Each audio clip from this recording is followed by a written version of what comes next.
Bienvenue sur Just in Tunes, le podcast qui va à la rencontre des artistes et des pros de l'industrie musicale. Ici, on parle de musique, de carrière, de galère, de créativité, de talent et de passion. Je suis Justine, fondatrice du podcast et chef de projet pour les entreprises culturelles et projets créatifs. Chaque semaine, je me mets au défi de pouvoir vous partager un max d'infos et d'inspiration pour propulser vos projets. Je vous laisse et je vous souhaite une bonne écoute. Salut Félix. Salut Justine. Ça va ? Bah ouais, ça va et toi ? Mais oui, ça va. Merci beaucoup d'être avec moi aujourd'hui pour enregistrer cet épisode. Je suis ravie de te recevoir. Ok, bah c'est un plaisir de discuter avec toi aussi. Ouais. Alors, sans plus attendre, est-ce que tu peux te présenter, s'il te plaît ? Écoute, je m'appelle Félix, je suis musicien depuis quelques années maintenant et j'officie aujourd'hui majoritairement dans le projet Vénus Vénère, qui est un projet que j'ai monté, donc on parlera peut-être. Et puis voilà, je suis guitariste, j'écris des chansons. Voilà. D'accord. Est-ce que tu peux me parler un petit peu de ton parcours, de ce que tu as fait pour devenir la personne que tu es aujourd'hui, musicien, guitariste, auteur ? Qu'est-ce que tu as fait ? Moi, en fait, j'ai appris la musique en autodidacte avec mon père, qui était musicien quand j'étais gamin, quoi. Mhm. Et puis après, bon, voilà, ça a toujours été... j'ai pratiqué, tu vois, les groupes de rock au collège, au lycée pour être populaire. De formation en formation musicale, j'ai monté des groupes, un artiste ou d'autres. Et puis, j'ai un peu switché d'instruments au fil des années. Batteur, guitariste... J'ai essayé de chanter aussi un petit peu à un moment. Et puis, je me suis mis à la MAO assez tôt, Okay. sur un petit Pro Tools à l'époque. Tu vois, j'avais 16-17 ans. Ça m'a permis très rapidement, en fait, de mettre au propre mes maquettes.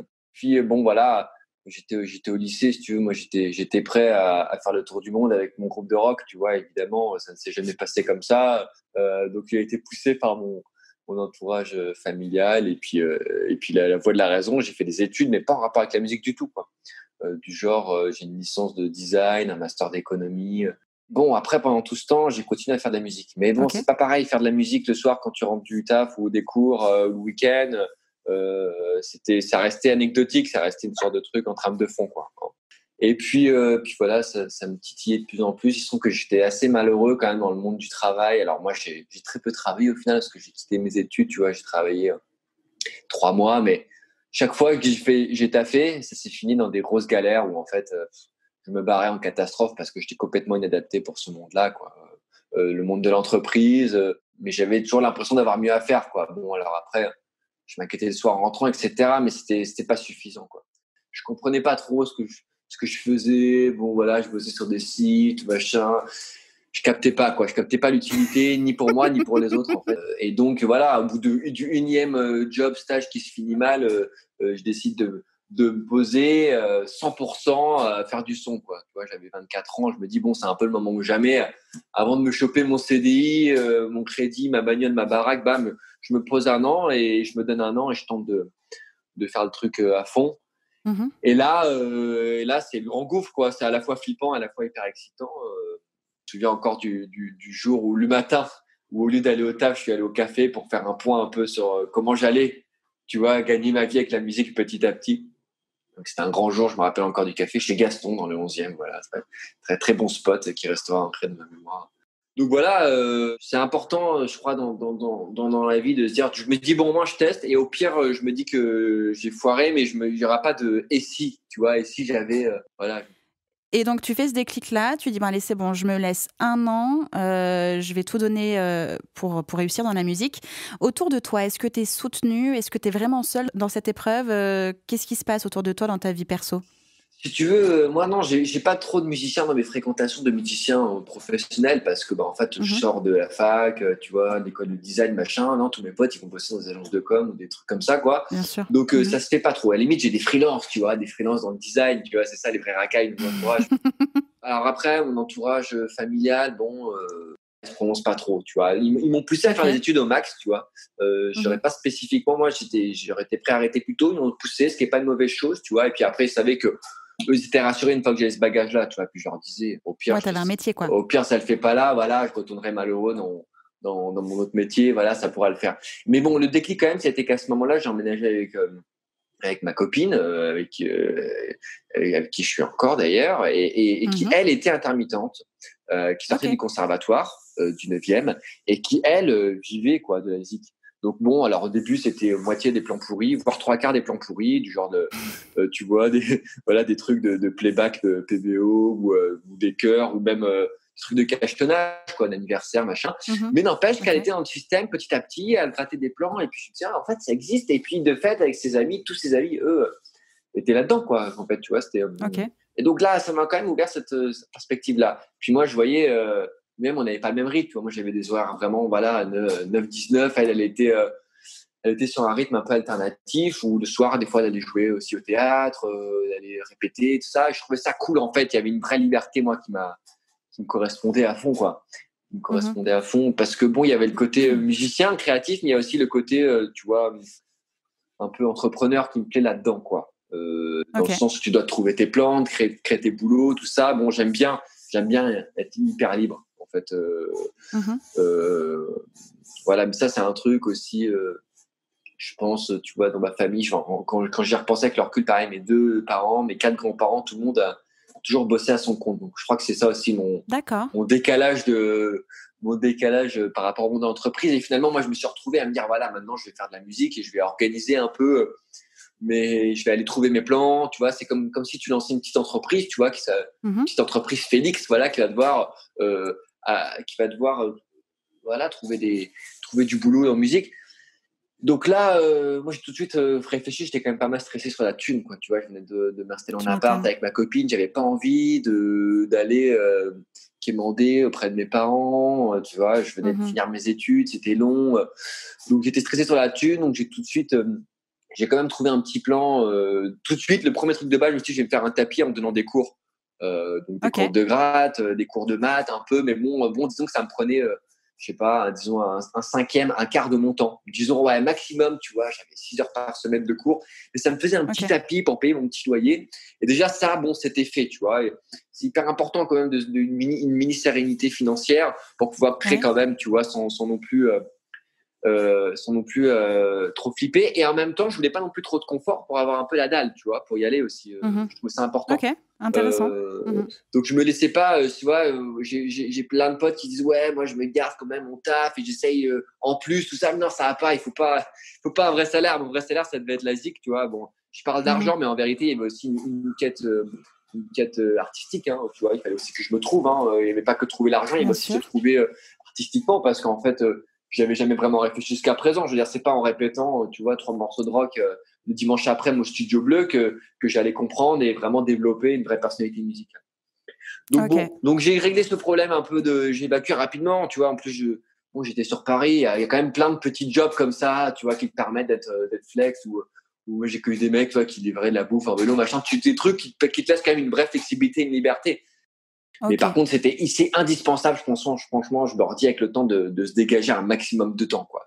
Après avoir filé des cours, j'avais 2 projets que je montais moi. D'accord. Un projet que je montais en tant que compositeur, tu vois, où c'est mon projet. Du genre, je maquette, et puis je vais pousser ça en maison de disque, et puis je vais trouver de la date. Donc je monte ce projet, et puis, mais bon, tu vois, monter un projet comme ça de compo, ça met du temps. Ça met du temps à vraiment se développer. Donc en parallèle, je monte un autre projet de reprise. Donc ça, c'est le truc de cachetonneur, tu vois. Donc je monte un spectacle, genre 1h30 de reprise guitare-voix, chanson française. Hyper rude, franchement hyper rude, parce que moi, je suis pas taillé, tu vois, pour être interprète comme ça. Mais en même temps, ça fait cachetonner. Tu vois, je préférais toujours être là que d'être au bureau. Donc, c'est-à-dire que là, c'est des plans avec leur recul, tu vois, il y a que 5 ans, mais quand même, c'est des plans de l'enfer, quoi.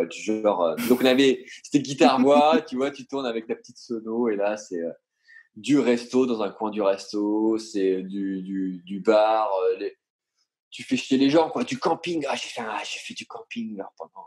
C'était dur. Camping naturiste, même un été, tu vois, avec les gens ce gars galère, sur le trampoline et tout. Pendant que toi, t'es là dans un coin, truc de fou furieux. Et puis en fait, en plus, moi, tu vois, j'ai pas spécialement une bonne mémoire pour tout ce truc-là. Je retenais mal les textes, puis je suis pas bon interprète à fond. Et puis en plus, les mecs, ils te prennent pour un jukebox. Enfin, c'est vraiment dur.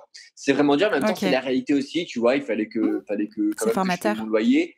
Et ça, c'est formateur. Par contre, tu décortiques du titre. Tu travailles quand même ton instrument, ta voix. Tu décortiques du titre, de la grille d'accords. Hyper intéressant parce que moi, qui voulaient aussi travailler ma compo, bah, tu vois, décortiquer que des vieux standards ou même des trucs un peu moins vieux des fois. Mmh. C'était hyper intéressant. Donc, mais dur. Heureusement que j'ai pas fait longtemps parce que franchement, ça m'aurait vite saoulé. Et puis voilà, puis ça paye pas de ouf non plus, mais bon, voilà, c'était vraiment pour patienter, quoi. Moi, j'ai une question. Ouais. Comment est-ce que tu allais chercher justement ces plans, que ce soit pour ton projet compo et le projet du coup guitare-voix reprise? Ouais. Toi-même, tu es allé faire de la prospection? Comment tu faisais? C'était du mail, du téléphone, la rencontre? Comment tu agitais ce réseau-là? Bah, en fait, j'ai fait un peu comme j'apprenais, tu vois, en fin d'études où on se faisait des ateliers où les profs nous expliquaient comment trouver des stages, un job, tu vois, OK. faire son CV. Donc, en fait, ouais, c'est-à-dire que je rédigeais un mail type avec, tu vois, j'enregistrais une petite démo à la maison avec une petite vidéo et puis après, je balançais du mailing. Mmh. C'est-à-dire qu'il y avait un logiciel qui s'appelle Mailchimp, donc je balançais une Mmh. base de données. J'avais été voir l'IRMA, qui m'avait fait une base OK. de données des pros de la musique. Donc à la fois, je pouvais faire du mailing pour les éditeurs et les labels ou les tourneurs ou les managers pour mon projet de compo. Et à la fois, je pouvais OK. après ou même aller chercher à la main tous les campings d'une région et envoyer 200 mails dans la soirée, tu vois.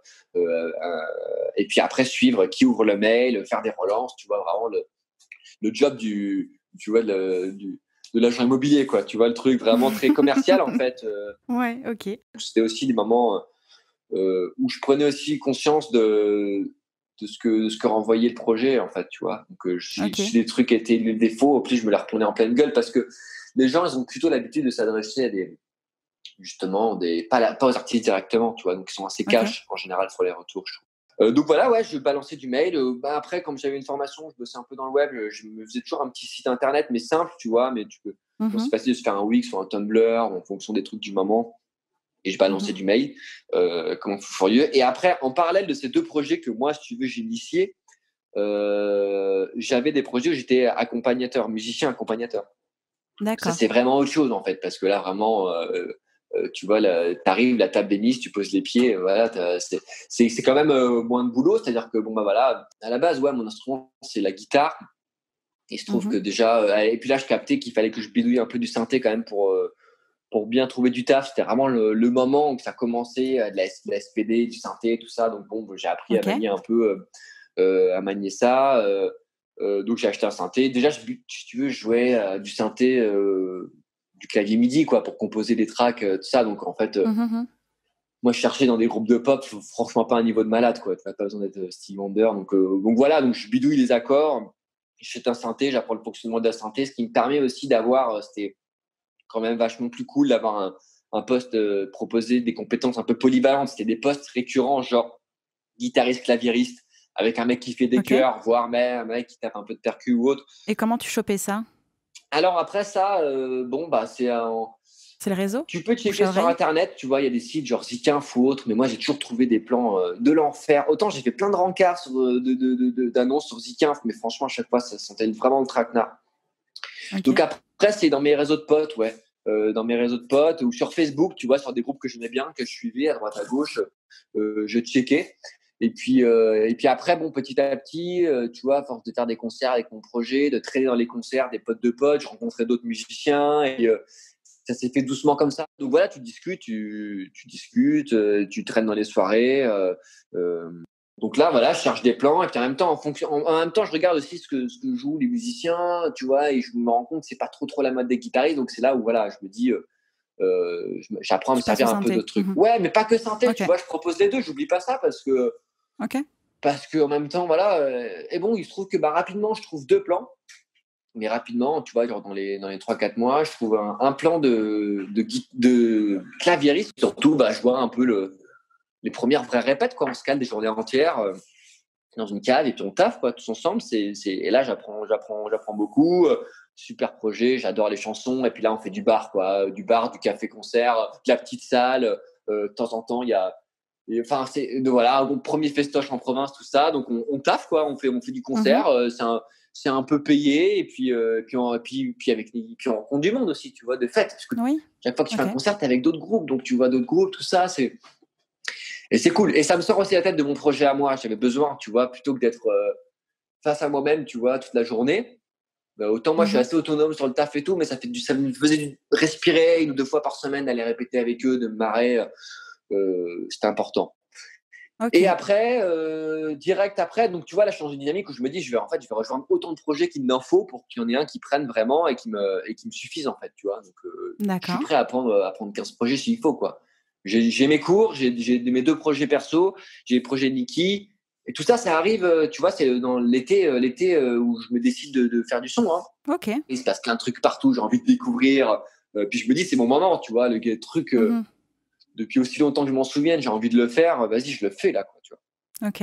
Et là, j'ai un pote qui est dans une école de je sais plus quoi, une école de journalisme, il me semble, à Paris, et il organise un tremplin dans son école et il fait écouter et il fait gagner un groupe. Il y a le groupe qui gagne, tu vois, et ça s'appelle Milky Way. Et il me fait, Mmh. ouais, tiens, écoute ça, c'est cool et tout. J'écoute, c'est cool, et il se trouve que le groupe cherchait un guitariste. Donc OK. je fais, tiens, c'est vrai que bon, le groupe est plutôt cool. Alors bon, ils viennent de sortir leur première EP, ça tourne un peu. Et là, bah voilà, audition pour le groupe qui s'appelle Milky Way. Donc les mecs, ils viennent de se faire planter par le mec qui leur fait du son. Ils sont un peu dans le bad, ils hésitent à arrêter le groupe et ils cherchent un batteur, un guitariste, quoi. OK. Donc j'ai rendez-vous avec le chanteur, Raph, à Bastille. Ça se passe bien. Il me file les trucs tu sais, il me file les titres en fait que je décortique, que j'apprends pour la première répète. D'accord. Et là, audition, donc en même temps que moi, il y a un batteur aussi, tu vois, qui est testé, ou je sais plus, j'ai peut-être fait une répète avant, et puis là, on se met au studio bleu, quoi, tu vois, le studio de Mmh. répète en plein cœur de Paris, on y arrive, le plan gaffe, enfin, c'est un peu plus de ces studios-là, parce que tu vois, c'est le truc, tu mets 3 quarts d'heure pour y aller, tu mets une demi-heure pour t'installer, une demi-heure pour te désinstaller, genre, si tu galères à faire marcher la table à chaque fois, bref. Donc on débarque, on répète et tout. Pareil, tu vois, il y a vachement une affaire de feeling aussi, hein, tu vois. Bon, les mecs, ça Bien passe sûr. bien. Donc il y a un chanteur et une chanteuse. OK. Il y a un batteur qui vient de débarquer qui s'appelle Renaud, et il y a moi. Puis voilà, ça le fait pareil. Tu vois, je suis pas fou furieux encore. Je me rends compte avec leur recul, je débarque, j'ai une gratte. J'ai pas de pédalboard, tu vois, donc j'ai un seul son, tu vois, donc je travaille pas vraiment le son.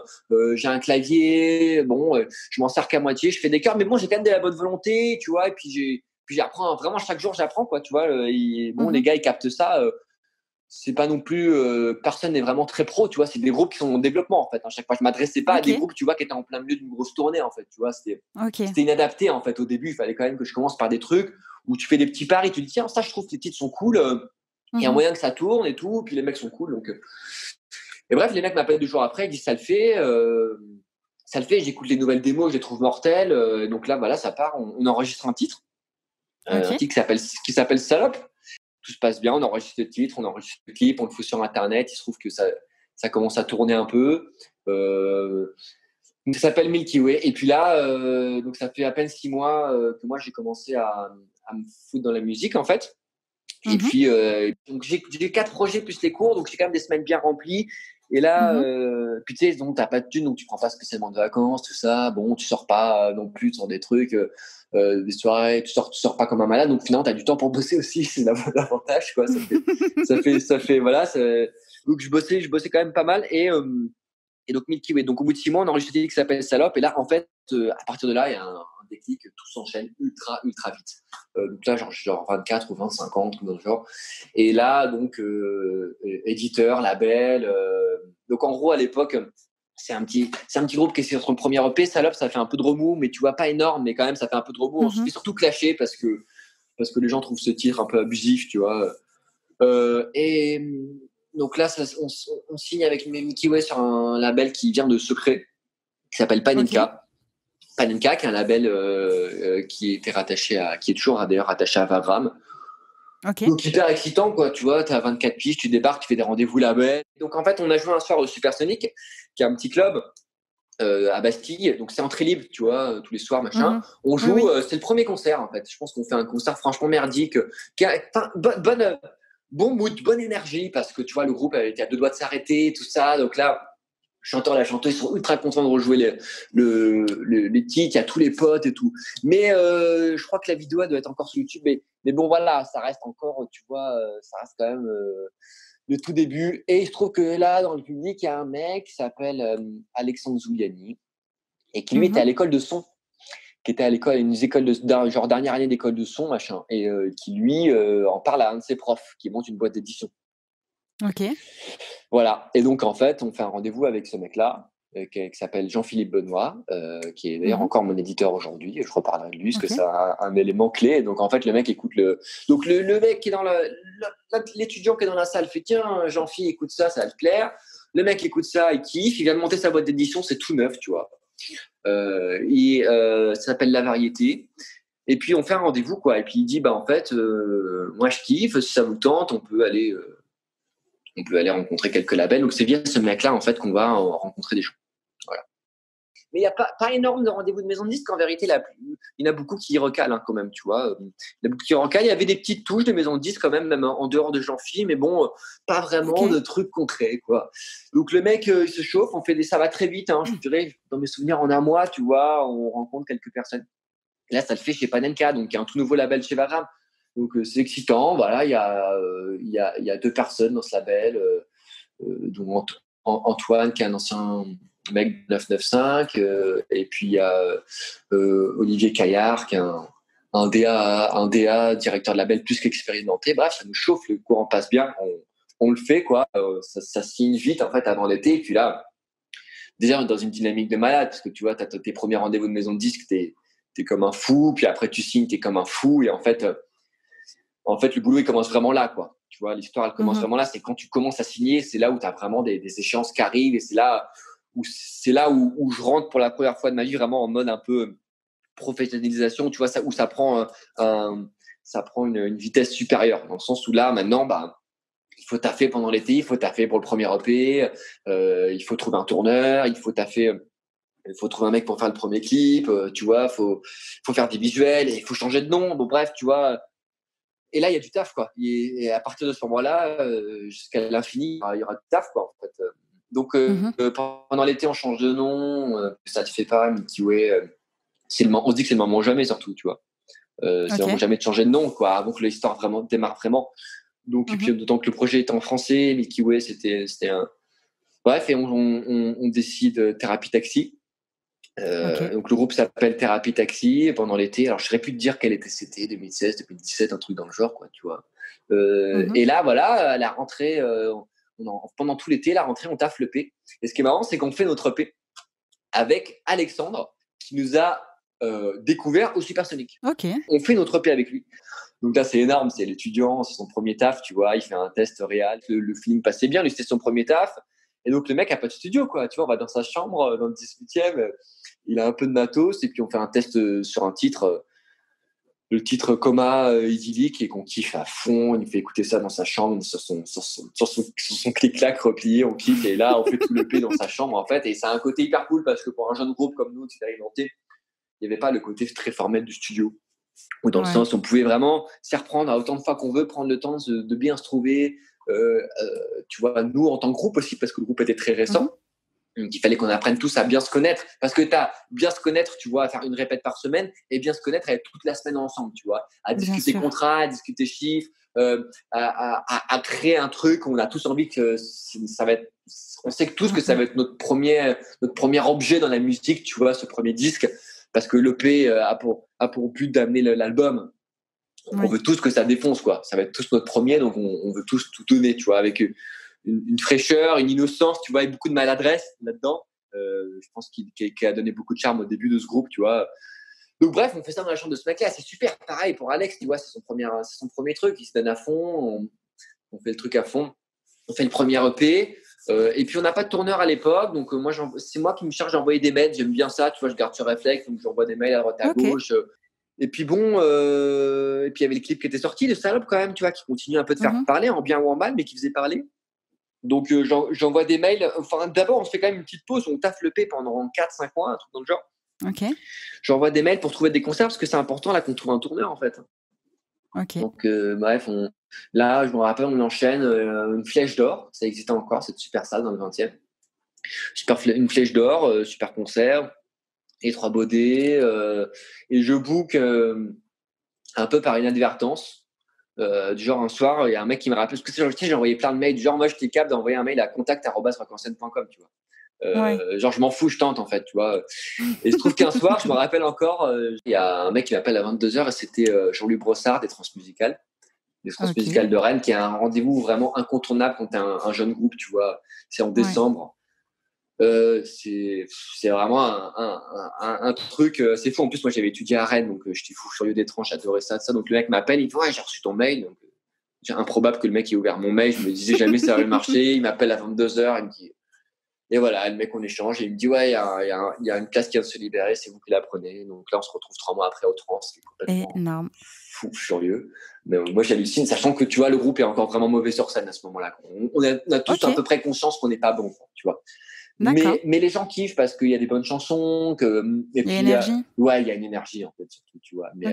Mais évidemment, qu'avec le recul, on serait tous d'accord pour dire qu'il y avait du taf. Mais donc voilà, on se retrouve au trans. C'était motivant, quoi. Ouais, c'était sûr. Mais on se retrouve au trans, on dit tous qu'il y a du taf, on se met à taffer comme des malades. Donc là, pour la première fois, tu vois, je me rappelle, je demandais sur lui, ouais, mais comment s'organise pour le train, est-ce que vous prenez en charge? Je fais, ouais, mais ouais, vous allez tous avoir un cachet, il va y avoir le train, machin. Donc, tu vois, on débarquait, quoi. C'était vraiment aussi la première étape. Donc, les mecs nous envoient nos billets de train, on débarque à Rennes, on fait le concert, c'est complètement irréel. On joue, alors il se trouve qu'on joue en clôture de festival le dimanche matin dans une église. Il fait genre 0 degré. J'avais mis ma plus belle chemise, tu vois, pour jouer sur ce premier festival. Je joue en manteau. Mais bon, voilà, super délire. Et là, t'arrives, tu croises plein d'autres artistes. On arrive la veille dans l'espace presse, on fait quelques interviews, mais pas vraiment du monde en interview, quoi. Il se trouve que juste avant les trans, on trouve un tourneur qui s'appelle Unité. Pareil, je me rappelle les mecs, très sympa, Thierry, le directeur, il dit ouais, je vois, c'est pas bon, mais il y a plein de trucs à travailler, on va travailler ça ensemble, tout ça. Tu vois, en fait, c'est ça aussi, c'est qu'au début, tout le monde se concentre plus sur le potentiel, hein, je pense, tu vois, c'est ça qui est important. Et nous-mêmes, on sait qu'on a du potentiel et qu'on a beaucoup de boulot, donc on s'y met, quoi, tu vois. Personne n'est vraiment très bon interprète, hein. Il n'y a pas d'excellents chanteurs ni d'excellents musiciens dans le groupe, mais par contre, il y a des trucs à dire, quoi, tu vois, ça se fait. Donc c'est Raph et Adé qui écrivent tous les titres, hein, tu vois, c'est le chanteur-chanteuse à cette époque-là, machin. Et voilà, donc là, tout s'enchaîne très vite, quoi. Donc les trans, il se trouve qu'au trans, ça débloque d'autres dates, tu vois, donc après. La série Printemps de Bourges, Francophonie. Oui, je vous ai vu au Printemps de Bourges. Tu me disais au Printemps de Bourges, le 22, alors c'est ça 2018. Ouais. Donc le premier Printemps de Bourges, parce qu'effectivement, le groupe a refait tous les festivals sur les grosses scènes. Moi, j'ai fait la première série des festoches sur les scènes découvertes, mais c'était complètement dingue pour moi d'être à Bourges aussi. Donc pareil, chaque festival refaisait de la date. Il y avait... les Franco, fou furieux, trop bien les Franco. On est resté 3 jours. Après, c'était dans le cadre d'un dispositif d'accompagnement qui s'appelle Chantier des Franco. Oui. Expérience de dingue. Franchement, je conseille à tous les artistes de postuler à ce tremplin qui est en fait un dispositif d'accompagnement. Tu passes 2 fois une semaine, c'est la Starac à La Rochelle où tu as des cours de chant, de coach scénique et tu finis par jouer au Franco. Et Gare au Rock aussi, je me rappelle, ça l'été Garoc ou Furieux, on jouait à 1h du mat après Little Big. Bref, les premiers trucs vraiment marquants, tu vois. Ça, c'est les trucs, tu vois, vraiment, je me dis, tiens, j'étais gamin, je m'imaginais Zico, c'était dans le champ de plan, quoi. Tu vois, je me dis, c'est cool. Le P sort, franchement, pas des très bons retours de médias, quoi. Tu vois, ça le fait pas de ouf. Il y a un peu de radio, un peu de télé, mais c'est pas fulgurant, quoi. Je pense qu'on aurait tous espéré un peu mieux. Mais bon, on va pas dire que c'est nul, tu vois, mais c'était pas un démarrage fulgurant, en fait. Moi, j'ai encore mes plans à côté, hein, évidemment. J'ai encore mon groupe, j'ai encore Niki, j'ai arrêté les cours. Je suis en train d'arrêter. Mais bref, le chanteur, il était encore pion à cette époque, mi-temps, tout ça. D'accord. Parce que tu vois, t'es pas encore intermittent, en fait. Tu vois, tu sais pas vraiment si le truc. En fait, ce genre de projet, ça peut s'arrêter du jour au lendemain aussi, parce que une maison de disques, tu sais pas vraiment jusqu'où elle va te suivre. Est-ce qu'elle te suit sur 1, 2 singles, un EP, et puis un album, puis 2 albums? Ça s'arrête un peu n'importe quoi. Et puis en plus, entre le moment où les sons sortent et le moment où il y a des retombées financières type SACEM, il faut attendre. Beaucoup de temps. Donc c'est pas demain, quoi. C'est pas parce que le P sort de suite sur Spotify que demain, ça y est, c'est la ruée vers l'or. Et non. Alors après, tu peux avoir des petites avances au début, tu vois, en arrivant en maison de disque, mais bon, ça te fait pas, voilà, c'est pas non plus des avances de fou furieux, tu vois. Donc ça nous est pas un peu patienté. Et en fait, on n'était pas encore intermittent, parce que quand même, tu vois, il faut une quarantaine de dates pour être intermittent. Et là, c'était tout doucement, ça montait, quoi, tu vois. Et donc voilà, quoi. Donc l'été se passe bien. Et en fait, pendant que on fait la tournée du premier EP, on enregistre le premier album avec Alex encore. J'aimais bien arriver tôt le matin avec lui, je me faisais des sessions on se faisait des bonnes journées, quoi, tu vois, comme des journées de taf, tout Mhm. ça. Et puis on prenait le temps. Alors après, bon, c'était un groupe, quoi, tu vois, fallait qu'on arrive à tous se mettre d'accord. Donc c'était un peu compliqué, pas facile, en fait. Tu vois, encore quand t'es un artiste solo, bah ouais, c'est toi l'artiste solo. T'es face à toi-même, Oui. c'est un inconvénient, tu Mhm. vois, ça peut être dur parfois, mais au moins, bon, les décisions peuvent se prendre vite. Là, c'était un groupe, donc beaucoup de débats, tu vois, beaucoup de versions alternatives, machin, et je pense que c'est ce qui a mené à un album aussi abouti. Tu vois, c'est qu'on a Ok. vraiment presque un an, hein, en fait. Hein. Ouais, franchement, même un peu plus d'un an à taffer sur cet album. Alors, pas à temps plein, tu vois, parce qu'il y avait des dates entre temps, donc on partait, on Mhm. revenait. Le réal a fait de son côté, il nous a envoyé des versions. Hyper intéressant, la première fois que je fais un album, tu vois, avec des potes, euh, pour de vrai, tu vois, pas genre je fais des maquettes dans ma chambre et je les grave sur un Oui. CD, quoi. C'est un album pour de vrai. Mhm.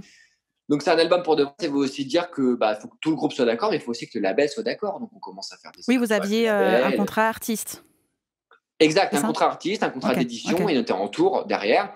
Donc la Ok. totale, on était blindés. Et puis il y avait une promo qui s'occupait de nous sur le P. Et donc, mais quand même, fallait envoyer les titres au label. On se fait des allers-retours, on discutait Bien pas mal de la sûr. stratégie, tu vois, toutes ces dimensions-là qu'on découvrait, tu vois. Et voilà, fallait penser la tracklist, fallait penser les singles. Donc tout ce vocabulaire, et puis voilà, je dirais pas des contraintes, mais toutes ces modalités avec lesquelles il faut composer en fait quand tu fais un album pour de vrai, quoi, parce que Bien sûr. t'es plus tout seul. Donc, hyper intéressant. Là, vraiment, j'ai l'impression de rentrer dans le dur du métier. Tu vois, fini les campings. Tu vois, je suis plus en train de bidouiller sur une enceinte Thomann dans les Fini les campings tout nus. naturistes. Ouais, fini. Là, on rentre dans des trucs sérieux. On rencontre d'autres groupes encore beaucoup plus sérieux que nous. Tu vois, au Printemps de Bourges, tu vois, tu racontes cette soirée-là, je me rappelle. On jouait justement avec Claire Vincent, Junior, Juliette Armanet. Enfin, tu vois, c'est Mhm. des groupes qui étaient déjà mieux organisés Ouais, que puis il y nous, avait tu iPhone vois. iPhone pas loin, je crois même le même soir, enfin parce que j'avais fait le sprint entre vous iPhone iPhone, enfin bref, donc ouais ouais, Ah oui, ouais, sur la il y grosse avait du scène, monde ouais, nous, quoi. on était dans la Mm, petite mm. scène ouais, qui était splittée en deux. Ouais, ouais, c'est ça. Donc voilà, aussi, on observait, tu vois, on observait comment ça se faisait dans les gros festoches, tu vois. Et puis voilà, et puis bah, après, c'est des rencontres lunaires, je me rappelle. Où tu débarques dans des loges, j'ai croisé genre Félix, tu vois, un soir, ou Bess Dido, ou Bertrand Cantat, des trucs comme ça. Tu te retrouves au Yes. catering avec des mecs comme ça. Donc là, bon, voilà, t'es sur un petit nuage, tu rentres tranquillement dans le délire, puis dans le réseau des SMAC aussi, des salles de musique actuelles, hyper Mhm. agréables, tu vois. C'est des super salles, quoi, des super loges, des super conditions. Et puis surtout, tu arrives des moments où tu es payé pour ce que tu fais. Tu as un cachet, tu vois. Tu commences à compter tes petits cachets dans ton classeur.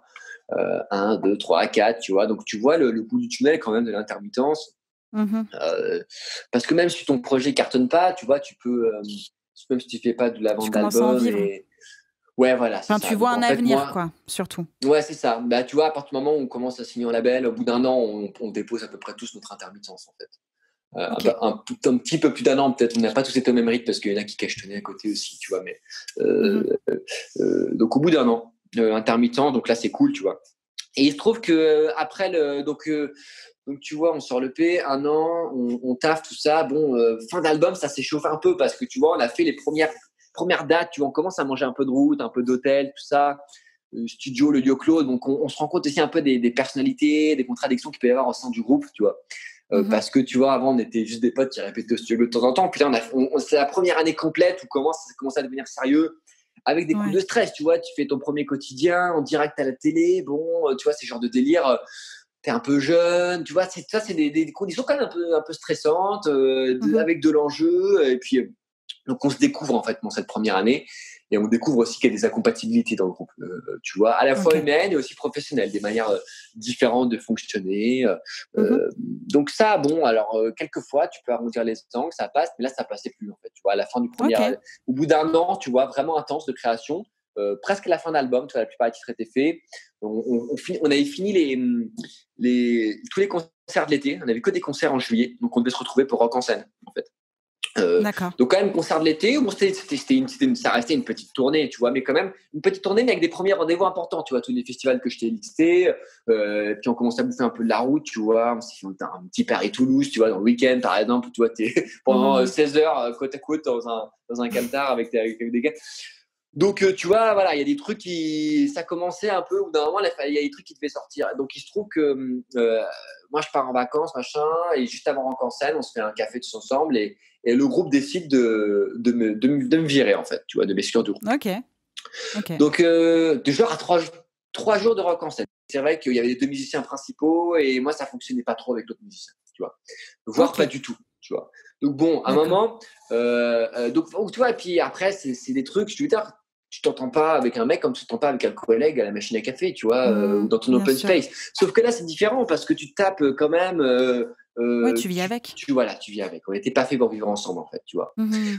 Au final, je dirais que c'est une bonne chose. À la fois, pour moi, sur le moment, c'est quand même un choc parce que quand même, professionnellement, dans ce groupe-là, j'étais hyper bien dans le sens où je m'éclatais, j'apprenais des trucs, tu vois. Il y avait une dynamique de mal. On sentait que le truc, là, on était à quelques mois de sortir le premier single, on sentait quand même que ça montait bien, tu vois. Donc ça sentait bon, objectivement, ça sentait bon, tu vois. Donc évidemment que j'étais bien professionnellement, je kiffais tout ce qui se passait. Mais humainement, c'était chaud, quoi. Tu vois, ça commençait vraiment à devenir tendu, les répètes, etc. Donc à la fois, c'est chaud pour moi comme un mec qui vient de perdre son taf, en fait. Tu vois, ce que je veux dire, c'est que je me retrouve un peu à me dire, putain, j'ai plus de taf, quoi. Donc je raye les dates une par une sur mon agenda, il y avait une belle tournée, machin. Et puis je m'inquiète plus pour comment je vais faire pour retrouver du taf. Et puis à la fois, c'est un soulagement parce que franchement, ça devient invivable. Objectivement, c'était un soulagement. Donc, c'est un mal pour un bien. Ouais, voilà. Évidemment que c'est un mal pour un bien, tu vois, mais sur le moment, il faut quand même que. Ce qui m'inquiétait, c'est de rebondir, en fait, surtout, tu vois. Et puis, ce qui m'inquiétait, c'est de rebondir, puis de savoir comment on allait gérer cette transition aussi, tu vois. Bah justement, comment ça s'est passé? Parce que l'album était terminé, quoi. L'album était quasiment terminé. Ils ont refait 2-3 titres après moi, tu vois. Mais j'avais bossé un an dessus, donc tu vois, je savais qu'on avait commencé à préparer une pochette avec moi. Il y a une pochette sans moi, tu vois. Bon, il y a des petits trucs comme ça après qui personnellement font mal sur le moment, tu vois.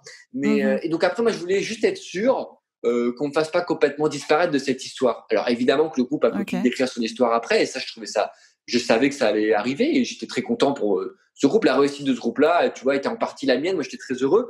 Mais je voulais pas quand même qu'on m'efface, tu vois. Même il y avait des photos, je voyais, on me découpait, tu vois, des trucs comme ça. Donc voilà, juste une petite transition à régler, un peu, comment dire, administrative, tu vois, parce que j'étais quand même sur tous les contrats, etc. Donc ça a été un peu tendu le temps de gérer cette transition, tu vois. Et puis au bout d'un moment, bah eux ils ont eu un manager, moi j'ai eu un manager aussi, tu vois, en perso pour mes autres projets. On a réglé ça tranquille, on s'est tous mis d'accord, machin. Au final, tout est bien qui finit bien, tu vois. Moi j'estime vraiment. Voilà, j'estime pas avoir été lésé du tout de ce côté. Et voilà, et en termes administratifs, tu vois, je suis, voilà, j'ai gardé ma participation là où je devais l'avoir et c'est très bien. Tu vois. Donc j'estime avoir été, tu vois, rétribué, rémunéré pour le travail que j'avais fait. Et c'est importé en fait, tu vois, c'est de se dire voilà. Et je trouve qu'en fait, voilà, tout le monde a été très réglo. Objectivement, voilà. Et comment tu rebondis alors par rapport à ça? Alors voilà, à la fois, tu vois, déjà, j'ai quand même cet avantage d'avoir une sorte de CV parce que j'ai participé à ce truc-là. Il y a quand même des gens qui m'ont vu sur scène. Ça, j'étais quand même encore identifié à ce groupe-là. Donc, ça m'aide quand même, tu vois. Et puis surtout, j'ai un début de réseau quand même. Tu vois, ça fait 1 an. On voit des médias, on a vu des labels, machin. Donc là, c'est vachement plus facile d'enchaîner, en fait, tu vois. C'est juste une question maintenant de projet. Mais donc là, là, c'est quand même un peu la panique. Donc j'ai mon intermittence, tout juste. Donc je me dis, tiens, je me redonne 1 an, tu vois. Je vais me donner au moins jusqu'à la fin de mon intermittence. Parce qu'à cette époque-là, l'album n'a pas cartonné, tout ça. Donc on a, en droit, il n'y a rien, quoi, tu vois. Il n'y a pas de droit qui tombe, rien du tout. Donc on a juste intermittence. Donc, tiens, 1 an d'intermittence. Je t'avoue, là, c'était quand même un peu le bad. Au fond, c'est quand même un peu le bad parce que j'avais charbonné pour en arriver là, tout ça. Et j'ai un peu la flemme de tout recommencer, franchement.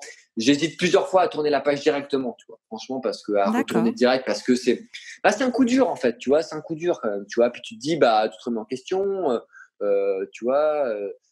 Et puis en fait, je discute avec des icos aussi de mon entourage. J'avais rencontré, je me rappelle, un mec qui bossait dans un groupe qui s'appelait Palatine, Jean-Baptiste, très sympa, et qui me dit qu'il était désolé d'apprendre que j'étais plus dans le groupe, et qui me dit, tu sais, il faut tenir bon en fait, tu vois, il faut rebondir, tu vois, ça fait partie aussi du cycle de vie d'un musicien, c'est-à-dire que tu fonctionnes par projet, même quand tu as ton projet, tu sors un album, mais ça se trouve cet album il va pas marcher, ça va flopper juste après, ça se trouve t'en sortiras 2, 3, ça se trouve tu fais une tournée avec un groupe, peut-être qu'un seul aussi quand tu es musicien accompagnateur, donc en fait, il y a des années plus ou moins faciles que d'autres. Et ça, je l'ai compris à ce moment-là, c'est qu'en fait, ça fait partie du cycle normal, tu vois, il y a des hauts, des bas, et en fait, quand tu prends le recul, c'est même pas des hauts et des bas, c'est juste c'est comme ça que ça marche, tu vois. Donc là, moi, en l'occurrence, je m'attendais pas à ce que ça s'arrête si tôt, mais il y a beaucoup de musiciens qui vont se faire une tournée pendant 1 an, puis après qui vont devoir retrouver un autre plan de tournée, en fait, tu vois. C'est comme ça, quoi. C'est cyclique et tu marches par projet. Et en fait, c'est ta capacité à insister tu vois, et à réinventer des projets qui va déterminer ta longévité dans le milieu, en fait. Je pense. Tu vois, moi je dis ça, je suis là que depuis quelques années, enfin, j'ai pas de carrière vraiment, tu vois, c'est encore tout nouveau. Mais donc là, j'ai bien fait de pas arrêter parce qu'en fait, tu vois, au fond de moi, j'avais encore pas mal de trucs à dire. Il se trouve que pendant l'année thérapie, j'avais quand même arrêté un petit peu mon projet perso parce que j'avais franchement pas le temps. C'était franchement un projet, on voulait tous s'y mettre à fond. Donc là, je me suis dit, bah, tu sais quoi, fort de cette expérience, j'avais appris tellement de trucs, je vais me remettre à faire un projet à moi avec toutes les nouvelles exigences. Tu vois, je m'étais rendu compte qu'à quel point c'était exigeant de faire un album et je me suis dit, bah, je vais prendre en compte toutes ces exigences et refaire un projet en perso. Donc là, je remonte un projet. Il se trouve que mon éditeur de l'époque, c'est Jean-Philippe Benoît, qui est le premier mec à avoir signé Thérapie, tu vois. Qui reste aussi, du coup, ton éditeur. Alors, sur le moment, on n'a pas rompu les contrats, tu vois, c'est le temps encore de ça. Et lui, donc moi, j'ai 2 éditeurs à l'époque, j'ai un label encore, je suis encore sous. Voilà, donc je refais quand même le tour des gens avec qui je suis encore sous contrat avec Thérapie, tout ça. Et bon, et Jean-Philippe, voilà, il écoute mes titres et il fait, écoute, franchement, moi, je vais t'aider, quoi, tu vois. Et là, c'est le genre de mec que tu n'oublies pas parce que non seulement il trouve le premier contrat avec Thérapie et non seulement là, il me dit qu'il va m'aider alors que, tu vois, je suis un peu dans la merde quand même, tu vois. Je veux dire, j'ai quand même un compte à rebours au-dessus de la tête, tu vois. C'est genre, voilà, j'ai 1 an, je venais tout juste de m'installer tranquille dans la musique, bam, j'ai 1 an maintenant d'intermittence avant de retomber dans les galères des campings, machin. Et donc lui m'aide en fait. Donc ça veut dire que là, hyper rapidement, là les touches s'enchaînent assez rapidement parce que je bosse comme un malade. Donc je refais des titres, et je retrouve en même temps une liberté hyper jouissive dans le sens où j'ai plus à débattre pendant Wet Pillar avec un label ou avec 3 autres musiciens de comment ça se passe en fait. Des décisions. Et le premier réflexe que j'ai, tu vois, c'est de faire un titre, de faire un clip et de le sortir genre la même semaine, tu vois. Mais genre 3 semaines après la légèreté de Thérapie, je fais ça parce que, et ça me fait hyper bien de créer un truc et de le sortir, mais frais, tu vois. Le truc ultra frais. Alors évidemment que c'était moins bien produit, que machin, qu'il n'y avait pas de promo. Mais voilà, et direct, je sors un truc, c'était pas de la précipitation, tu vois, c'était un kiff en fait de retrouver cette liberté parce que t'as quand même beaucoup de contraintes en fait aussi quand même quand t'es avec un entourage pro en fait, tu vois. Beaucoup de contraintes en fonction de comment ça se passe aussi avec les gens avec qui tu taffes. Et là donc je kiffe, je sors ce titre là, j'en enregistre derrière en tous les sens. Et un deuxième mec qui m'a vachement aidé, c'est Alexandre Zuliani, avec qui je venais de taffer pendant 1 an et demi. C'était le réal du premier EP, du premier album de Thérapie Taxi. Et le mec, il décide de m'aider à enregistrer mes premières démos pour démarcher, tu vois. Et le mec, bon, bah voilà, tu vois, il sait pas encore, mais il vient d'enregistrer un album qui va devenir double platine. Il vient d'enregistrer It's All dans sa chambre, qui va devenir single de diamant. Et ça va devenir, tu vois, le mec, et en fait, il prod de la mort, quoi. Et en fait, il prod de la mort, il est hyper sympa, je m'entends vachement bien avec lui. Et pareil, et lui, à la fois, il aime bien ce que je fais, mais surtout, c'est mon pote, et il me dit, bah, je vais t'aider, quoi. Je vais t'aider. Et c'est hyper important parce que, autant il y a le fond, moi, je m'échine, tu vois, à composer, vraiment. Là, je m'y mets, comme je me suis jamais mis, je compose, j'ai plein de trucs à raconter, et puis surtout, j'ai la méthode, un peu, tu vois, un peu, on a quand même beaucoup travaillé avec Thérapie, donc je vois un peu, tu vois, et eux, ils ont été encore plus loin derrière, et je savais qu'il fallait encore aller plus loin, donc j'ai progressé aussi. Et lui, il m'aide, et donc hyper important, quoi, des gens qui t'aident, tu vois, tu te fais des belles rencontres comme ça dans la musique, donc le mec, entre 2 sessions, il m'enregistre des démos, et en fait, donc je me retrouve avec 4 titres hyper rapidement, au bout d'1 ou 2 mois, qui sonnent bien, tu vois, avec Jean-Philippe qui m'aide un peu à les présenter à droite à gauche. Donc, et moi, je continue d'envoyer des mails. J'envoie des mails à tous les gens que j'ai croisés à droite à gauche. J'envoie des mails à des gens que je connais pas. Mais là, je cherche. Mon but là, c'est de retrouver un contrat d'édition de label et de repartir en tournée, quoi. En fait, c'est ça le délire. Donc là, mais pareil. Donc tu vois, je veux dire, au bout de 2 mois, on sort. On a les 4 titres. Direct après, 1 semaine après, on a le premier rendez-vous maison de disque en fait avec Lorraine. Ce projet qui s'appelle Héroïne, c'est toujours avec Lorraine, avec qui je faisais les campings. Qui elle, entre-temps, a fait des plans à droite à gauche, elle faisait des chœurs à l'Opéra Garnier, tu vois, des trucs comme ça, vraiment chanteuse classique. Et donc là, on commence les premiers rendez-vous de maison de disque. Pas énorme, mais tu vois, direct, on chope des petits plans. Et donc ça, c'était des plans que tu arrivais à avoir via ton manager, via Jean-Benoît? Et non, j'avais pas encore de manager. Donc à la fois, il y avait des plans, Jean-Philippe Labelette qui m'emmenait dans les labels. On a fait quelques rendez-vous. Lui, après, des fois, sans nous, il allait, tu vois, présenter parce que à la fois, il m'a aidé lui et à la fois, moi, je cherchais de mon côté. Donc, j'envoyais des mails pareils, tu vois. Mais là, je n'avais pas besoin d'annuaire, en fait. Je ne faisais pas de trucs en gros. C'est juste que, tu vois, il n'y a pas non plus 1 milliard de labels avec qui j'avais envie de bosser. Donc, je prenais les labels qui collaient avec le style de musique que je faisais et je contactais les DA. Et en fait, et après, tu vois, c'était plus. Et où est-ce que tu trouvais le numéro des DA? T'allais toujours chercher dans l'annuaire de la musique ou pas du tout? Non, j'ai arrêté ça. En fait, finalement, après, moi, je contactais plutôt de l'indé ou du gros indé, tu vois. Et en fait, tu vas sur leur site, il y a les contacts. Ou même, tu vois, je veux dire, tu veux un DA chez Polydor, il y a souvent les contacts sur les pages Facebook, tu vois. Ou les comptes Insta, etc. Voilà, pareil pour le management, quand même, les gens sont joignables. Ils ont envie d'être, tu vois, c'est normal, tu vois. Bien sûr. Pareil pour les tourneurs, encore plus les tourneurs, c'est facile, tu vois, de les joindre. Donc voilà, pour toutes les demandes de booking, tout ça. Donc, j'allais plutôt me renseigner comme ça, ou ça pouvait m'arriver quelquefois de demander à des potes, tu vois, donc filer des plans. Mais j'évitais, mais on peut se donner des contacts en un temps, tu vois, entre potes, mais bon, tout le monde sait qu'on n'abuse pas trop non plus, tu vois, c'est des trucs, voilà, chacun son carnet, c'est tranquille.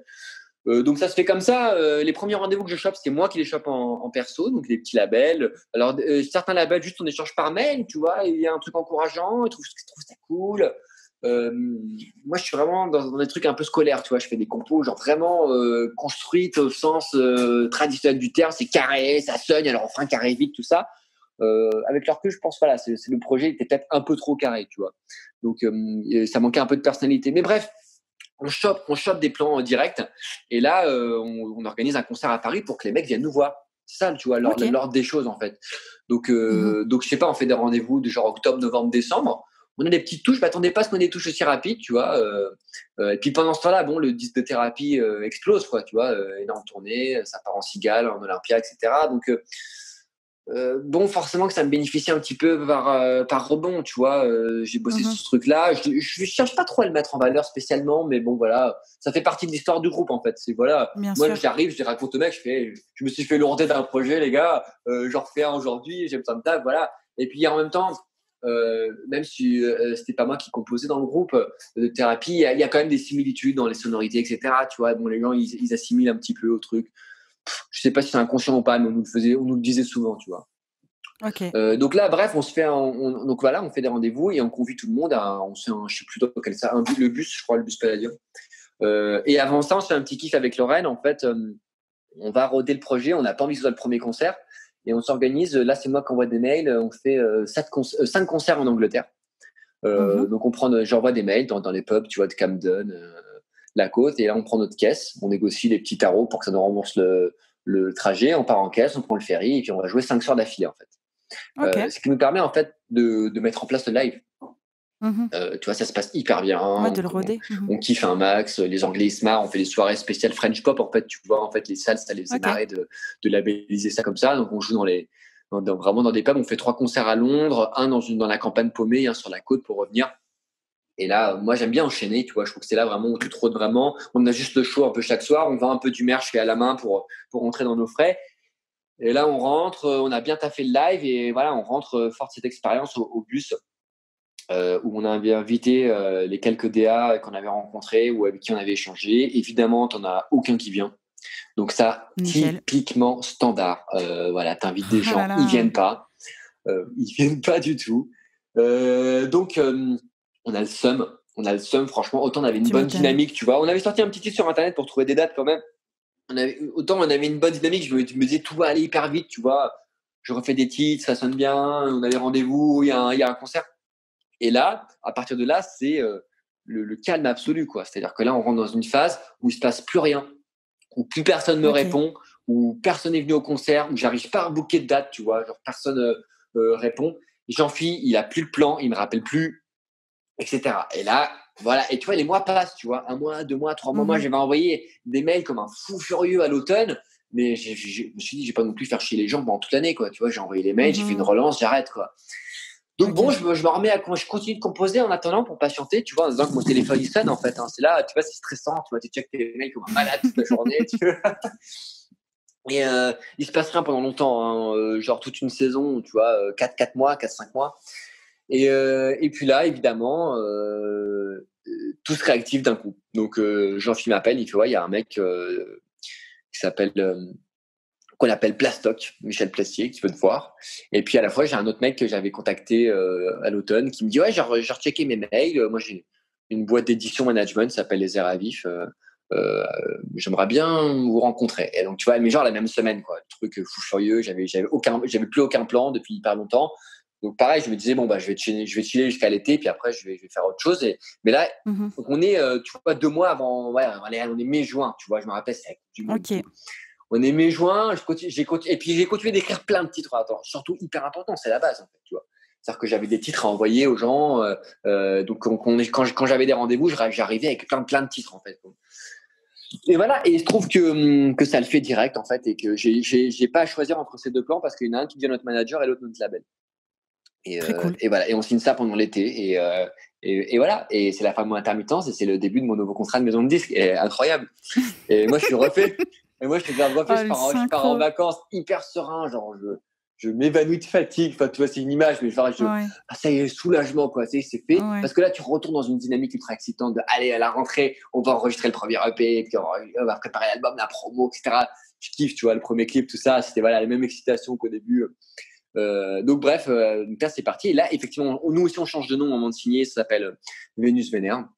Et là on on se retrouve dans un petit label qui s'appelle Ethic System, et qui en fait qui a sorti en fait tous les albums de Stupéflip en fait depuis les années 2000. Ok. Et qui sortait au même moment que nous l'album de Cadillac, donc qui est un des membres de Stupéflip. Et donc en fait le mec est parti en tournée, et nous on l'a accompagné sur les premières parties. Donc cool. Hyper rapidement on se retrouve à faire la partie de sa cigale complète, on fait des smacks avec lui, Stérolux, Bikini, machin.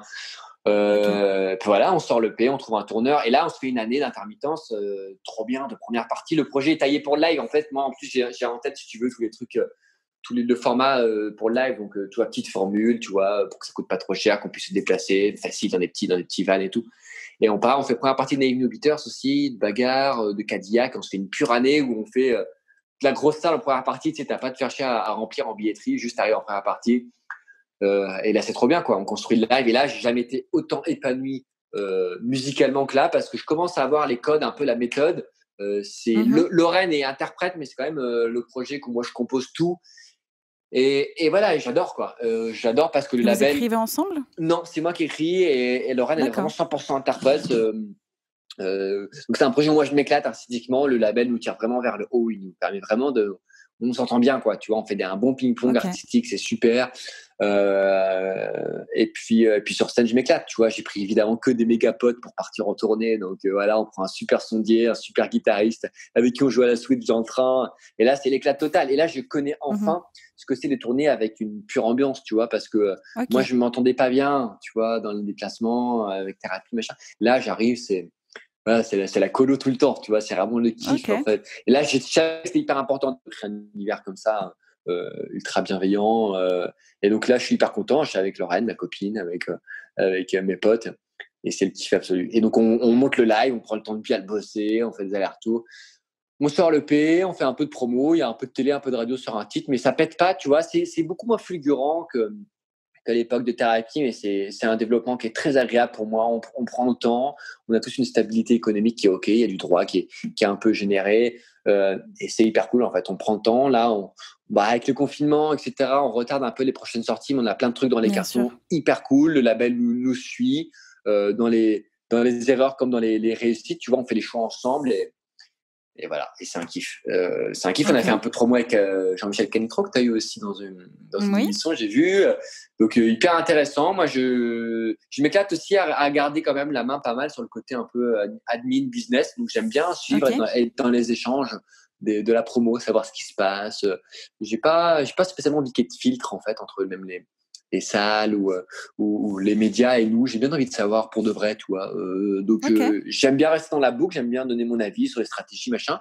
Ça dérange pas les gens, parce qu'en fait tu peux pas arriver complètement passif quand tu arrives dans un label, tu vois. Il faut quand même driver le truc. Tu peux pas te laisser porter. Je pense que tu as quand même ta vision d'artiste à défendre. À Donc, défendre.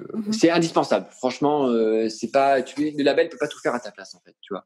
Donc, il faut rester ultra Mais proactif. personne ne peut le faire à ta Non, place. non, non, non. Non, c'est pour ça, le mythe du musicien, si tu veux, qui fait que du son, il n'existe pas. Tu as toujours d'autres trucs à faire. Et moi, je conseille à personne de faire que du son parce que quand tu confies des tâches à d'autres personnes, il faut vérifier qu'elles soient bien faites, tu vois. On a un tourneur qui est super, mais bon, voilà, régulièrement, on se fait des points ensemble pour savoir où ça en est, qu'est-ce qui se passe, et pourquoi il n'y a pas de date à ce moment-là, tu vois. Enfin, voilà, on part tous ensemble, c'est une équipe et j'aime bien avoir une vision sur l'équipe. Et puis voilà, on a un super tourneur. On s'est fait vraiment une super équipe. C'est un tourneur qui s'appelle Syncope Prod, un tourneur associatif qui est au Mans et qui bosse super bien. Enfin, tu vois, on est tous intermittents. Là, pendant le confinement, il gère tous les trucs de droit, de chômage partiel, etc. Enfin, on s'est pas du tout emmerdé, si tu veux, à défendre, aller choper une grosse enseigne, genre chez Warner, tu vois, signer chez Live Nation. Ce qu'on a trouvé, on a rencontré des gens et on a fait des rencontres, en fait, tu vois. Et puis après, moi, je te dis le nom de mon label ou de mon tourneur, personne ne connaît. N'empêche que moi, j'adore bosser avec eux et qu'ils trouvent hyper crédibles professionnellement parlant. Et ça, pareil, c'est un piège dans lequel il faut pas tomber. Parce que bon, à côté de tout ça, en parallèle, j'ai pas détaillé, mais en parallèle de Venus Vénère, j'ai repris des plans de guitaristes, tu vois. J'ai accompagné des groupes à droite, à gauche, quand même. Moins parce que ça me prenait beaucoup de temps, quand même. Ça me prend beaucoup de temps encore, Venus Vénère. Mais quand même. Et puis voilà, il y a d'autres groupes voilà, dans lesquels j'étais, qui étaient dans des galères de rendez-vous de major, tu vois, qui se reportent, qui s'annulent, machin. Bon, voilà. Nous, on n'est pas dans cette démarche-là. Ce qu'on veut, c'est juste voilà, des gens avec qui on s'entend bien artistiquement et humainement. Et voilà, et pareil, donc, tu vois, dans la foulée, on enregistre l'album avec Marceau en ce moment, qui est un pote de lycée que j'ai croisé sur un truc de promo d'un magazine. On était en numéro de Paulette, lui aussi, avec Gianni, il me semble. Et bref, on se recroise et puis il fait de la réal. J'ai un album à réaliser. Bref, on le fait. Et hyper cool et hyper important, tu vois. Alors, je trouve que c'est un réal qui prend de la mort lui aussi. Mais s'il avait que ça, je l'aurais pas choisi. C'est qu'en fait, on passe des super après-midi, tu vois, avec lui à bosser. Ouais. Hyper important. Voilà, des gens avec qui on peut discuter vraiment bien. Donc, tu vois, je suis pas en train de dire telle personne est bien, telle personne pas bien. Et plus, chacun doit se trouver sa propre team, en fait. Tu vois, c'est son propre entourage. Bah bien sûr, encore une fois, c'est le feeling. C'est pas forcément la marque, le nom, l'enseigne. C'est le feeling avec la personne et la personne, comment elle adhère à ta vision, en fait. Ouais, voilà. Et puis, tu vois, nous, on a créé notre petit écosystème, c'est Pénard. Tu vois, j'ai moins cette ambition comme quand je débutais il y a 5-6 ans de vouloir partir, tu vois, tout défoncer, tous les Zéniths, tous les U-Arena, machin. Là, moi, j'aime bien, tu vois, on a vraiment un développement qui est tranquille, on s'y retrouve tous, tu vois. Et puis voilà, il y a de la tournée de première partie, on ouvre nos premières salles, tout ça, c'est tranquille, quoi. Puis tu vois, quand même, faut gérer aussi les droits, quoi, rapatrier les droits, bien déclarer les dates, etc. Les premiers streams, tout ça. Enfin, on est bien comme ça, quoi. On est bien, voilà. Donc hyper épanouissant. J'aimerais qu'on fasse un micro-point sur ta vie perso, parce que tu es en couple avec Lorraine, qui est aussi ton binôme sur Vénus Vénère. Comment est-ce que vous vivez ensemble à la vie comme à la scène? Comment ça se passe, votre relation? Est-ce que la vie d'artiste s'arrête aux portes de votre appart? Comment est-ce que vous créez? Où est-ce qu'il y a votre terrain d'entente? Alors pour le coup, c'est presque une question. Moi, je demande de l'inspiration parce que je bosse aussi avec mon amoureux qui passe sa journée en studio, et c'est vrai qu'on tourne tout le temps autour, en tout cas très souvent, de la musique, des projets, et des projets qu'on a en commun, et des projets qu'on a aussi chacun de notre côté dans la musique. Et ça prend une énorme place. Et donc vous, comment est-ce que vous vivez par rapport à ça? Il se trouve que, tu vois, nous, on s'est, comment dire, on s'est rencontrés en bossant dans un groupe. Tu vois, donc en fait, on ne savait même pas faire autrement qu'en étant collègues, presque. Tu vois, j'ai envie de me dire. Donc on a toujours été collègues, on a toujours créé des choses ensemble. Donc l'appart, ça a toujours été un bordel de musique, tu vois, complet partout. Donc ça a toujours été hyper naturel pour nous. Et après, je te dis, on a des projets de musique, mais on a plein d'autres projets, tu vois, à droite à gauche. Même on pourrait créer un business de boulangerie demain, tu vois, genre c'est en discussion par exemple, tu vois, je te dis ça, c'est qu'on aime créer des choses ensemble, tu vois. Donc après, on se crée une vie ou crée un projet et des similitudes, je trouve, tu vois, on organise les choses, on choisit un appart, machin. Donc nous, en fait, ça se passe vraiment bien. Après, tu vois, elle a des projets à elle, j'ai des projets à moi. On n'est pas que sur Venus Vénère tout le temps. Et après Venus Vénère, il y aura d'autres projets où on sera chacun de notre côté. Hein, et c'est comme ça. Et puis, vous venez d'accueillir un heureux événement récemment. comment ça influe sur votre projet, sur votre vie, sur Vénus Vénère et sur vos partenaires? Ouais, moi je trouve ça intéressant d'en parler parce que tu vois, donc on est, jeunes musiciens, donc on a annoncé, c'était l'année dernière que Lorraine était enceinte et en fait, ça a fait, vachement réagir les gens. Mais tu sais, beh, pas réagir comme quand, comme quand tu annonces un événement comme ça d'habitude, c'était genre: «Ah ouais, mais» genre de l'inquiétude, les gens s'inquiétaient, tu vois?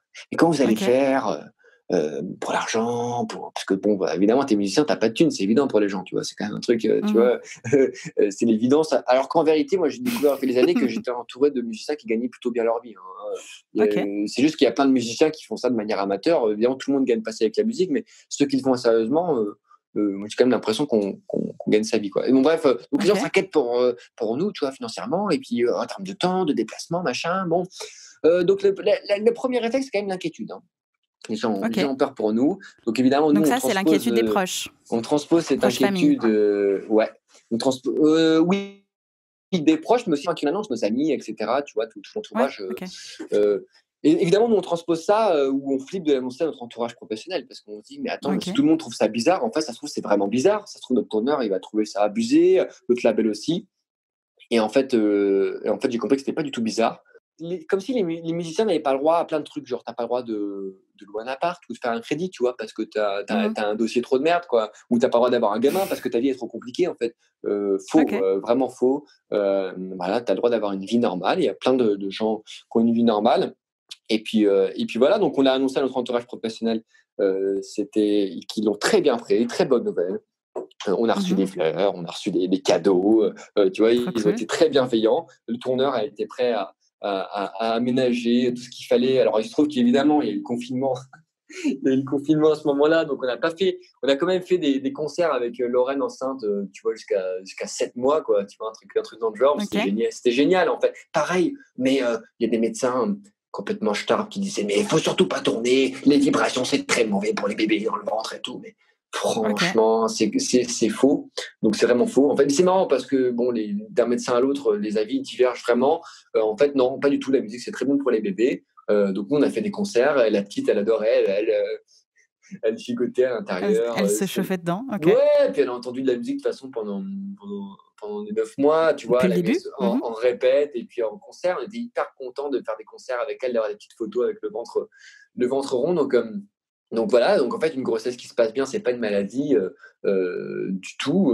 Donc nous, on a fait des concerts comme d'habitude, et même s'il y avait des gens qui étaient là pour nous déconseiller de le faire, voilà, non, en fait, vous pouvez le faire. Et même après, quand tu as un bébé, tu sais, les, les, les gens, ils font garder leur gamin, ils vont bosser. Nous, on fait pareil, en fait. Ouais, Ouais, oui, oui. Mmh. c'est juste aussi simple que ça. Tu vois, mais c'est complètement fait. Mais tu fais bien de le préciser, hein, Et je voilà. t'assure, hein, il y a tellement d'imaginaire autour de ça. Et vous inquiétez pas, on a assez d'argent pour payer les couches. Ça, on s'en sort. On a économisé pendant euro par euro, on y arrive, hein, voilà. Et même, voilà. Et même nous, on arrive à continuer à manger des yaourts de marque à côté, tout ça. Enfin, ça le fait, quoi. Alors, vous inquiétez. En fait, c'est ça. Voilà, les gens s'inquiètent, alors qu'en fait, voilà, nous, on a une vie. Tu vois, on est épanoui, quoi. Tu vois, je pense que c'est ça qui est Mmh. important, surtout pour un enfant, c'est d'arriver dans un environnement où les gens se sentent bien et nous, on est épanoui. Et puis, voilà, des parents qui font de la zik, c'est super. On joue de la guitare, à l'écoute. Et puis, on a refait quelques dates après son arrivée. Et puis, on OK. s'arrange. Et puis là, moi, dès qu'on peut repartir en tournée, on repart en tournée et puis on s'arrangera. Tu vois ce que je veux dire? Je dis, moi, j'ai énormément d'amis musiciens qui s'interdisent, par exemple, d'aller, de faire des projets immobiliers, par exemple. Genre comme si c'était interdit. Ah bah non, moi, jamais j'achèterai d'appart Mmh. de ma vie, et c'est impossible. Tu vois, à tel point qu'il y a des courtiers spécialisés dans les dossiers d'intermittents. Tu vois, tu dois payer des mecs pour aller passer. En fait, voilà. Non, on a tous le droit. Moi, je connais plein de musiciens d'intermittents qui créent des projets de vie, et donc de bébés, de maisons, comme tout le monde. Et puis voilà. Et puis, donc, faut rien s'intéresser. Et je pense que c'est aussi, tu vois, toutes ces fausses visions qui empêchent les gens de se lancer, hein. Les gens Mmh. qui vont se dire: «Ah ouais, non seulement je vais mal gagner ma vie, tu vois? Et puis en plus, je vais pas pouvoir faire ça». En fait, c'est pas vrai, voilà. Si tu bosses bien, si tu as des trucs à raconter, tu gagnes ta vie. Si tu actives ton réseau, si tu tentes plein de choses, si tu plantes plein de graines. Mais c'est comme dans tout, Oui. en fait. C'est comme dans tout aussi. Si tu bosses, ça le fait, quoi. Par contre, il faut insister, il faut vraiment bosser, tu vois, ça, c'est sûr. Mais donc, voilà, donc ne rien s'interdire.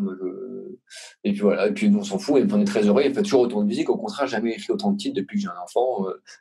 Voilà, il y a juste une petite logistique à avoir, évidemment. Bah, on a un endroit où travailler, etc. Et puis c'est comme tout le monde, en fait, comme tout le monde. J'aimerais juste rajouter la notion de patience, parce que depuis tout à l'heure, on dit faut bosser, mais c'est du long terme, quoi. Enfin, c'est du moyen long terme. Toi, ça a quand même bougé vite. Ça a quand même été les montagnes russes, néanmoins, mais ça a quand même bougé vite dans chacun de tes projets. Il y en a pour qui c'est un peu plus long, et donc c'est pour ça qu'il faut bosser, s'accrocher, et c'est les montagnes russes tout le temps, partout. Il faut s'accrocher, quoi. Ouais, exactement. Franchement, faut vraiment insister, pas lâcher, et puis apprendre à rebondir, quoi. C'est-à-dire que et se réinventer. En fait, c'est-à-dire que tu peux très bien échouer sur un truc, c'est pas grave, tu vois. Mais par contre, faut enchaîner derrière. Mais même moi, j'ai raté tellement de trucs dans la musique. Et puis même, tu sais, pareil, je t'ai pas détaillé, mais en plus de Venus Vener, j'ai bossé dans d'autres groupes, bah, qu'on foiré, tu vois, qui stagnent, qui sont dissous. Ça arrive, quoi. Tu vois ce que je veux dire? Et en fait, au final. C'est pas que j'oublie, mais c'est pas ça que je retiens, tu vois. Je retiens les trucs qui ont fonctionné, voilà, les tournées, les bons clips, les bonnes sorties, etc. Bon, donc voilà, se réinventer, en fait, il faut pas être passif, quoi, tu vois, il faut être là. Et puis même, de toute façon, même quand tu es un artiste qui cartonne, quand tu as fait un album qui a cartonné, bah, maintenant, il faut réinventer un deuxième album qui cartonne. Ben, ça fait partie du fonctionnement même du milieu, quoi, en fait. Donc, et voilà, et moi, je dis ça, bon, après, je sais très bien que ça m'arrivera un jour de re-être un peu complètement à poil, tu vois, de devoir redémarrer de rien, quoi. J'ai admis ça, en fait, tu vois. On s'approche tout doucement de la fin. Et que conseillerais-tu aux artistes qui souhaitent devenir musiciens professionnels? Bah, justement, en fait, je crois que le truc, moi, qui m'a longtemps bloqué, c'était clé pour moi, c'est la peur. Donc en fait, c'est Ok. travailler sur cette peur irrationnelle qui empêche, parce que bon, moi, j'ai mis du temps à me lancer vraiment, mais des potes bloqués et qui le resteront toute leur vie, qui le feront jamais, tu sais, à qui ça reste un fantasme, qui se font genre des commandes de Ouais. matos de malades pour surcompenser, tu vois, ils achètent tout le matos de musique du monde pour surcompenser le fait qu'en fait, ils en font pas assez. Et j'en ai plein, donc j'observe, en fait, les gens ont peur. Ne pas avoir peur, tu vois. Mais la peur, c'est une notion clé dans plein de choses, en fait. J'ai l'impression que il y a un niveau de peur qui est maintenu. Enfin bref, après, je ne vais pas rentrer dans le détail, tu vois, je veux dire philosophique. Bref, ne pas avoir peur et rationaliser, tu vois. Comme je te disais, on veut nous faire croire que la musique, c'est un truc ultra dangereux, que c'est un truc de galérien, que c'est un truc. Moi, j'ai vécu les plus belles années dans la musique, j'ai gagné ma vie correctement, et puis je suis hyper heureux, et j'ai travaillé fort, mais j'ai pas galéré comme un fou furieux. Tu vois ce que je veux dire? Ça reste hyper cool. Moi, j'ai envie aussi d'ajouter, enfin, en tout cas, à travers ton récit, ton parcours, il y a quand même une notion qui est principale, c'est que tu n'as pas attendu d'être expert pour te lancer. Ouais. Aucun membre de thérapie ont attendu d'être expert pour se lancer. Combien de fois, enfin, tu le dis à plusieurs reprises, là, franchement, on n'était pas ouf, là, on sait qu'on a du travail, les pros autour de nous disaient, ouais, bah là, les gars, c'est cool, mais il faut travailler. Ça ne vous a pas empêché d'avancer, bien au contraire. Et beaucoup d'artistes se mettent derrière, non mais je suis pas encore au point, mon EP il est pas encore ouf, mon machin c'est pas encore terminé, machin, mon set il est pas encore rodé comme il faut, et du coup ça bloque avec ce besoin de perfection qui est aussi peut-être finalement de la peur encore plus presque inconsciente, mais tu vois, ça tourne dans une espèce de cercle de je suis pas expert, mais du coup j'ai peur, donc du coup il faut que je sois parfait, mais je suis pas encore parfait, donc il faut que je travaille ça, et donc du coup t'es dans une espèce de truc gluant Ouais. où t'avances pas, tu vois. Ouais, t'as raison, mais c'est aussi une forme d'excuse parce qu'en fait, c'est hyper effrayant au début Mhm. de outrepasser la pudeur que tu peux avoir. C'est-à-dire que quand tu postes ton premier son, tu vois, où tu te mets à chanter avec ta voix, tout ça, bah, en fait, c'est comme si vraiment t'arrivais à poil à Châtelet, quoi, tu vois, tu traversais tu faisais un changement à poil à Châtelet. C'est vraiment, en fait, donc plus tu peux retarder, en fait, cette échéance qui te fait flipper. J'ai l'impression quand même que, tu vois, il y a aussi cette peur de dire, ah, mais si c'était pas bien, et si les gens aimaient pas. Et pareil, ça aussi, en fait, on s'en fout, quoi. Et moi, il y a énormément de gens, depuis que je fais de la musique, qui ont dit et qui diront que ce que je faisais c'est de la merde, quoi, tu vois. Mais il faut vivre avec ça, en fait. Et évidemment que c'est en faisant qu'on apprend. Tu peux pas arriver direct à être le meilleur musicien badass qui sait mixer lui-même ses démos et chanter la mort, toutes les harmonies qu'il faut. Enfin, voilà, en fait, moi, je suis plus du côté pragmatique. Alors, évidemment que j'ai beaucoup bossé en parallèle, tu vois, les sons qu'on m'envoyait, etc. Mais non, surtout, effectivement, il faut se lancer. Et puis, moi, ce que j'apprécie de plus en plus, et je crois que les gens aussi, c'est plus de la sincérité, de l'honnêteté, tu vois, plutôt qu'un truc hyper bien chiadé, tout ça. Moi, je trouve ça plus touchant. C'est les projets comme ça qui retiennent mon attention. À la limite, je m'en fous que ce soit un peu bleu sur la voix, que ce soit prodé pas terrible. Aujourd'hui, on peut tellement tout faire chez soi. Un petit truc minimaliste, 2-3 boucles, tu vois, bien choisi, ça suffit, en fait. Par contre, ce qui est plus important encore que de savoir faire l'EP qui sonne la mort, avec avoir le meilleur pédalboard de guitare pour sonner la mort. Ce plus important, c'est ce que tu racontes. Il faut raconter des choses, par contre. Je pense que c'est la clé, en fait. C'est raconter. Raconter, je dis pas forcément de texte, tu peux raconter plein de choses dans la musique, mais avoir des émotions à faire passer, les faire passer. C'est ça qui est le plus important, selon moi.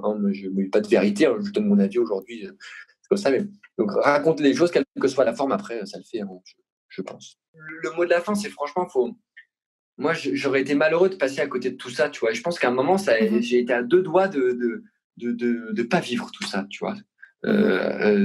Aujourd'hui, franchement, des fois, je repense à tous les trucs trop cool que j'ai pu faire, tout ça, genre, limite, j'ai les larmes aux yeux, quoi. Je suis trop heureux, tu vois, mais pas forcément des trucs hyper, tu vois, des petits détails, quoi. Passer une journée en studio, tu vois, c'est hyper cool, tu vois. Maintenant, ça devient une évidence pour moi, tu vois, de me lever le lundi matin, d'aller écouter le master, tout machin. Trop bien, puis les scènes, tu vois. À un moment, j'ai fait un Olympia aussi, j'ai accompagné un artiste, machin, tous les rêves de gamin. Et franchement, ça aurait été hyper facile pour moi de passer à côté de tout ça, compte tenu de comment j'étais parti, tu vois, les études, tout ça. Et puis en fait, je me suis dit, c'est pas grave. On me dit, t'as fait 6 ans d'études, ça sert à rien. Déjà, c'est pas vrai, ça sert toujours. Et quand bien même ça me sert à rien, je m'en fous. On a tous le droit de se réajuster, tout ça. Donc franchement, et je me dis que sur Terre, il doit y avoir des milliers de gens qui passent à côté de trucs comme ça, tu vois, d'une potentielle carrière, d'une potentielle superbe expérience, et probablement qu'il y a de super artistes qu'on n'entendra jamais nulle part, parce qu'à un moment, ils ont loupé le coche, quoi, tu vois. C'est ça. Et franchement, merci au Félix en 2000, il y a 5 ans, qui est allé chez Gaston pour se poser un matin, tu vois, après se fâcher avec son patron, et qui a pris cette décision-là, quoi. Et donc voilà. Donc franchement, si c'est à ce public-là de musiciens en devenir qu'on s'adresse, passez pas à côté de ça, les gars, quoi. Lancez-vous. Les gars et les meufs, les meufs et les gars, pardon. Oui, merci de le rappeler. Oui. J'ai envie de te citer. Donc, tu as dit, c'est hyper facile de passer à côté de ça, et j'ai envie de rajouter que donc c'est plus difficile de le faire. Les personnes qui nous écoutent, n'ayez pas peur, lancez-vous. Ça va pas bien se passer, mais c'est ok, faut s'accrocher, c'est tout. Mais franchement, je compare vraiment mon expérience. Je sais pas, tu vois, j'ai rencontré un couple qui a lancé une clinique vétérinaire, par exemple. C'est les mêmes galères, en fait. C'est entreprendre. En fait, c'est entreprendre. Voilà, en général, tu vois. Et moi, entreprendre dans la musique, je veux dire, artistiquement, c'est similaire qu'entreprendre dans n'importe quel autre. C'est le passage à l'action. C'est prendre des risques, tu vois. C'est ajuster. Et puis voilà. Et puis c'est beaucoup de travail. Et c'est à la fois une liberté folle, une satisfaction complètement dingue quand ça fonctionne. Après ça dépend aussi du tempérament des gens, tout ça, tu vois. Moi, j'adore travailler de cette manière-là, c'est cool. Très cool. Merci pour tout, Félix. Merci à toi. Tu reviens quand tu veux nous raconter la suite de tes aventures, peu importe le projet, peu importe où est-ce que t'en es. Je suis curieuse, on est curieux, donc t'hésites vraiment pas à revenir enregistrer un épisode de ta vie ici. Ok, c'est cool. Merci encore pour l'invite. Avec grand plaisir, à très bientôt. Ciao, à bientôt. Salut. J'espère que cet épisode vous a plu. N'hésitez pas à partager le podcast à une personne qui souhaite se lancer dans l'industrie musicale. Si vous aimez le podcast et son contenu et que vous souhaitez me soutenir, rien de plus simple. Il suffit de commenter, de mettre des pouces en l'air, de me donner des étoiles sur Apple Podcasts, de suivre les réseaux sociaux du podcast et de vous y abonner sur Facebook, Instagram et Twitter au nom de Justin Tuned. Si vous avez des questions, si vous avez des idées pour les prochains épisodes, n'hésitez pas à me laisser votre message en commentaire ou alors directement sur l'adresse mail hello@justintunes.com. Merci d'avoir pris le temps de m'écouter et à très vite pour le prochain épisode du podcast Justin Tuned. Justin Tuned.